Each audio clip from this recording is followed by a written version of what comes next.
ನಮಸ್ಕಾರ, ನೀವು ನೋಡ್ತಾ ಇದ್ದೀರಾ ನ್ಯೂಸ್ ಫಸ್ಟ್. ನಾನು ವಿದ್ಯಶ್ರೀ.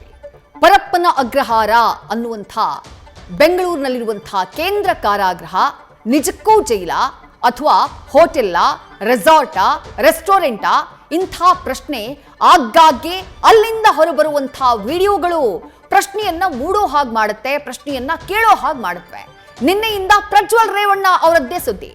ಸಜಾಬಂದಿ ಕೈದಿ ಪ್ರಜ್ವಲ್ ರೇವಣ್ಣ ಅತ್ಯಾಚಾರ ಪ್ರಕರಣದಲ್ಲಿ ಜೀವಾವಧಿ ಶಿಕ್ಷೆಗೆ ಗುರಿಯಾಗಿರುವಂತಹ ಕೈದಿ. ಪರಪ್ಪನ ಅಗ್ರಹಾರ ಜೈಲಿನಲ್ಲಿ ಕಠಿಣ ಶಿಕ್ಷೆಯನ್ನ ಅನುಭವಿಸ್ತಾ ಇರುವಂತಹ ಕೈದಿ ಅಂತ ನಾವೆಲ್ಲರೂ ಕೂಡ ಭಾವಿಸಿದ್ವಿ. ಆದ್ರೆ ನಿಜಕ್ಕೂ ಜೈಲಿನ ಒಳಗೆ ಪ್ರಜ್ವಲ್ ರೇವಣ್ಣ ಹೇಗಿದ್ದಾರೆ ಅಂತ ಕೇಳಿದ್ರೆ ನಿನ್ನೆ ವಿಡಿಯೋ ಲಭ್ಯ ಆಗ್ಬಿಡ್ತು. ಕೈನಲ್ಲಿ ಮೊಬೈಲು, ಕಲರ್ ಟೀ ಶರ್ಟು, ಆರಾಮಾದ ಜೀವನ. ಈಗ ಪರಪ್ಪನ ಅಗ್ರಹಾರ ಜೈಲಿನಲ್ಲಿ ಪ್ರಜ್ವಲ್ ರೇವಣ್ಣ ವಿಡಿಯೋ ಪುರಾಣ ದೊಡ್ಡ ಮಟ್ಟದಲ್ಲಿ ಸದ್ದನ್ನ ಮಾಡ್ತಾ ಇದೆ. ಮೊಬೈಲ್ನಲ್ಲಿ ಆದಂತಹ ಮಾತುಕತೆ, ಅಶ್ಲೀಲ ವಿಡಿಯೋಗಳ ಸರಮಾಲೆ, ಅಯ್ಯಯ್ಯೋ ಅಮ್ಮಮ್ಮ ಅಂತ ಹೇಳಬೇಕು, ಆ ರೀತಿಯಾದಂತಹ ಸಂಚಲನವನ್ನ ಸೃಷ್ಟಿ ಮಾಡಿದೆ. ಮೊಬೈಲು, ಪೆನ್ ಡ್ರೈವ್ನಲ್ಲಿ ಅಶ್ಲೀಲ ವಿಡಿಯೋಗಳು ಪತ್ತೆಯಾಗಿರುವುದು ಚರ್ಚೆಗೆ ಗ್ರಾಸವಾಗಿದೆ. ಸಿಸಿಬಿ ಪೊಲೀಸರ ತನಿಖೆಯ ಸಂದರ್ಭದಲ್ಲಿ ಪ್ರಜ್ವಲ್ ರೇವಣ್ಣ ಬಳಸ್ತಾ ಇದ್ದಂತಹ ಮೊಬೈಲ್ 90 ವಿಡಿಯೋಗಳಿದ್ವಾ? ಅದು ಯಾವ ತರದ ವಿಡಿಯೋಗಳು? ಜೈಲಿನಲ್ಲಿ 2G ಜಾಮರ್ನ ಹಾಕಲಾಗಿದೆ. ಆಂಧ್ರದ ಸಿಮ್ ಅಲ್ಲಿ ಬಳಕೆಯಾಗ್ತಾ ಇರೋದು. ಪೊಲೀಸರ ಸಾಥ್ ಅಪರಾಧಿಗಳಿಗೆ, ಆರೋಪಿಗಳಿಗೆ ಲಭ್ಯವಾಗ್ತಾ ಇದೆಯಾ? ಇಲ್ಲ ಅಂತ ಹೇಳೋದಕ್ಕೆ ಸಾಧ್ಯನೇ ಇಲ್ಲ. ಮೇ ಬಿ ಎಲ್ಲರೂ ಅಲ್ಲದೆ ಇರಬಹುದು, ಆದರೆ ಒಂದು ವರ್ಗ ಅಂತೂ, ಒಂದಿಷ್ಟು ಮಂದಿ ಅಂತೂ ಆರೋಪಿಗಳು, ಅಪರಾಧಿಗಳ ಜೊತೆ ಹಣಕ್ಕಾಗಿ ಇನ್ವಾಲ್ವ್ ಆಗಿರೋದು ಬಹಳ ಸ್ಪಷ್ಟವಾಗಿ ಕಾಣಿಸ್ತಾ ಇದೆ. ರೇಪ್ ಕೇಸ್ನಲ್ಲಿ ಜೈಲು ಸೇರಿದ್ರು ಪ್ರಜ್ವಲ್ ರೇವಣ್ಣ. ಹಾಗಾದ್ರೆ ಬಿಂದಾಸ್ ಆಗಿರೋದು ಹೇಗೆ?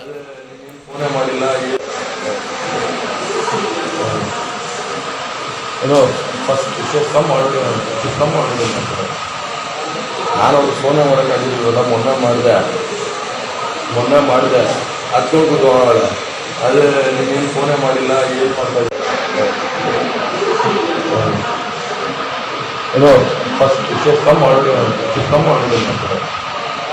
ನಾನು ಅವ್ರು ಫೋನೇ ಮಾಡೋಕ್ಕಾಗಿದ್ದೀವಲ್ಲ, ಮೊನ್ನೆ ಮಾಡಿದೆ ಅದಕ್ಕೆ ಕೂತ್ಕೊಳ್ಳೋಲ್ಲ. ಅದೇ ನೀನು ಫೋನೇ ಮಾಡಿಲ್ಲ, ಏನು ಮಾಡ್ತಾ ಏನೋ ಫಸ್ಟ್ ಕಮ್ಮಿ ಮಾಡೋದು. ನಾನು ಅವ್ರು ಫೋನೇ ಮಾಡೋಕ್ಕಾಗಿದ್ದೀವಲ್ಲ, ಮೊನ್ನೆ ಮಾಡಿದೆ ಅದಕ್ಕೆ ಕೂತ್ಕೊಳ್ಳೋಲ್ಲ. ಅದೇ ನೀನು ಫೋನೇ ಮಾಡಿಲ್ಲ, ಏನು ಮಾಡ್ತಾ ಏನೋ ಫಸ್ಟ್ ಕಮ್ಮಿ ಮಾಡೋದು. ಪ್ರಜ್ವಲ್ ರೇವಣ್ಣ ವಿರುದ್ಧ ದಾಖಲಾಗಿದ್ದು ಒಟ್ಟು 4 ಪ್ರಕರಣಗಳು. ಅದರಲ್ಲಿ 3 ಅತ್ಯಾಚಾರ ಪ್ರಕರಣ. ಅದರಲ್ಲಿ 1 ಪ್ರಕರಣಕ್ಕೆ ಸಂಬಂಧಪಟ್ಟ ಹಾಗೆ ಆಲ್ರೆಡಿ ಶಿಕ್ಷೆಗೆ ಗುರಿಯಾಗಿದ್ದಾರೆ ಪ್ರಜ್ವಲ್ ರೇವಣ್ಣ. ಮನೆ ಕೆಲಸದಾಕಿಯ ಅತ್ಯಾಚಾರ ಪ್ರಕರಣದಲ್ಲಿ ಜೀವಾವಧಿ ಶಿಕ್ಷೆಯನ್ನ ಪ್ರಜ್ವಲ್ ರೇವಣ್ಣಗೆ ವಿಧಿಸಲಾಗಿದೆ. ಅಲ್ಲಿಗೆ ವಿಚಾರಣಾಧೀನ ಕೈದಿ ಎಲ್ಲ ಪ್ರಜ್ವಲ್ ರೇವಣ್ಣ ಸಜಾಬಂದಿ ಕೈದಿ, ಶಿಕ್ಷೆಗೆ ಗುರಿಯಾಗಿರುವಂತಹ ಕೈದಿ. ಆದ್ರೆ ಶಿಕ್ಷೆಗೆ ಗುರಿಯಾಗಿರುವಂತಹ ಕೈದಿ VIP ಸೆಲ್ನಲ್ಲಿ ಎಷ್ಟು ಆರಾಮಾಗಿ ಜೀವನ ಮಾಡ್ತಿದ್ದಾರೆ, ಎಷ್ಟು ಬಿಂದಾಸ್ ಆಗಿ ಮೊಬೈಲ್ನಲ್ಲಿ ಮಾತನಾಡ್ತಿದ್ದಾರೆ, ಯಾವ ರೀತಿ ಕಲರ್ ಟೀ ಶರ್ಟ್ ಅನ್ನ ಹಾಕೊಂಡು ಆರಾಮಾಗಿ ದಿನಗಳನ್ನ ಕಳೀತಿದ್ದಾರೆ ಅನ್ನುವುದಕ್ಕೆ ಸಾಕ್ಷಿಯಾಗಿ ಸಿಕ್ಕಿರುವಂತಹ ವಿಡಿಯೋ ಇದು. ಈ ವಿಡಿಯೋದಿಂದಾನೇ ಪರಪ್ಪನ ಅಗ್ರಹಾರ ಜೈಲಿನ ಅವ್ಯವಸ್ಥೆಯ ಬಗ್ಗೆ, ಅಲ್ಲಾಗ್ತಾ ಇರುವಂತಹ ಭ್ರಷ್ಟಾಚಾರ, ಅಲ್ಲಿನ ವಸೂಲಿ ಸಿಸ್ಟಮ್, ಅಲ್ಲಿನ ಪೊಲೀಸ್ ಸಿಬ್ಬಂದಿಯ ದುಡ್ಡಿನ ದಾಹ, ಇದೆಲ್ಲದಕ್ಕೆ ಸಂಬಂಧಪಟ್ಟ ಹಾಗೆ ಮತ್ತೆ ಆಕ್ರೋಶ, ಮತ್ತೆ ಸಾರ್ವಜನಿಕರಲ್ಲಿ ಅನುಮಾನ, ಸಾರ್ವಜನಿಕರಲ್ಲಿ ಸಂದೇಹ ಎಲ್ಲವೂ ಕೂಡ ಮೂಡ್ತಾ ಇದೆ. ನಿನ್ನೆ ಸಿಸಿಬಿ ಅಧಿಕಾರಿಗಳು ರೇಡ್ ಮಾಡ್ತಾರೆ. ಪರಪ್ಪನ ಅಗ್ರಹಾರ ಜೈಲಿನ VIP ಸೆಲ್ಗಳನ್ನ ಗುರಿಯಾಗಿಸಿ ರೇಡ್ ಅನ್ನ ಮಾಡಲಾಗುತ್ತೆ. ಹಾಗೆ ರೇಡ್ ಮಾಡಿದಾಗ ಪ್ರಜ್ವಲ್ ರೇವಣ್ಣ ಇದ್ದಂತಹ ಬೆರಾಕ್ನ ಮೇಲೂ ಕೂಡ ದಾಳಿ ನಡೆಯುತ್ತೆ.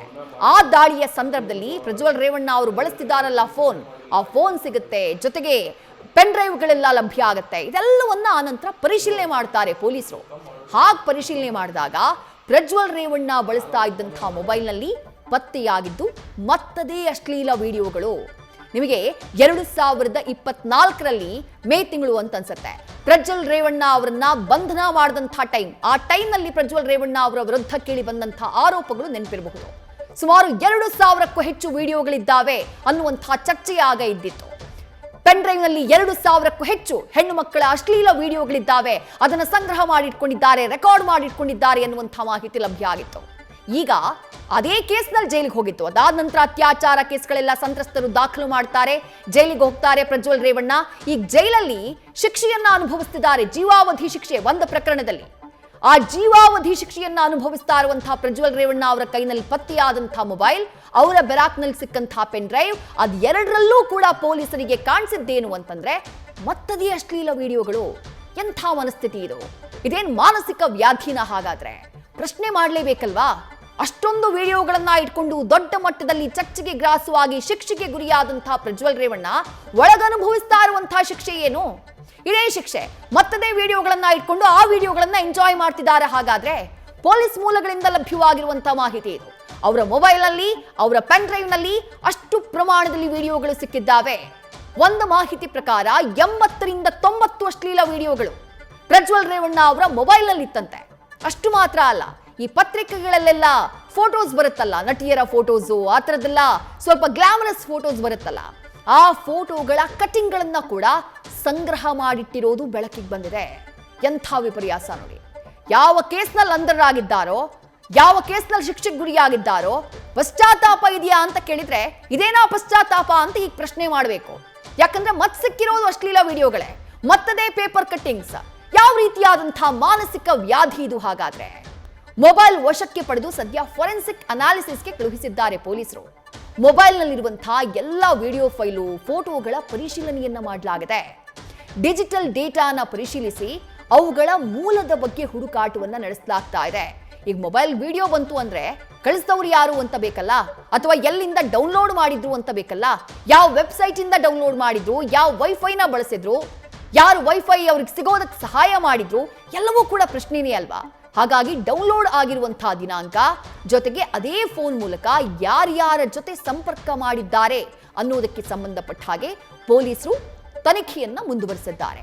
ಮೊಬೈಲ್ನಲ್ಲಿ ಸಂಬಂಧಿಕರ ಜೊತೆ ಮಾತನಾಡಿದ್ದಾರೆ ಪ್ರಜ್ವಲ್ ರೇವಣ್ಣ. ಅದನ್ನು ಅವರೇ ಒಪ್ಕೊಂಡಿದ್ರು. ಸಿಸಿಬಿ ವಿಚಾರಣೆಯ ಸಂದರ್ಭದಲ್ಲಿ ವಕೀಲರ ಜೊತೆ ಮಾತನಾಡಿದ್ದೀನಿ, ಸಂಬಂಧಿಕರ ಜೊತೆ ಮಾತನಾಡಿದ್ದೀನಿ ಅಂತ ಹೇಳಿ ಎಷ್ಟು ಆರಾಮಾಗಿ ಮಾತನಾಡಿದ್ದಾರೆ ಅನ್ನೋದಕ್ಕೆ ಆ ವಿಡಿಯೋನ ಗಮನಿಸಿದ್ರಿ ನೀವು.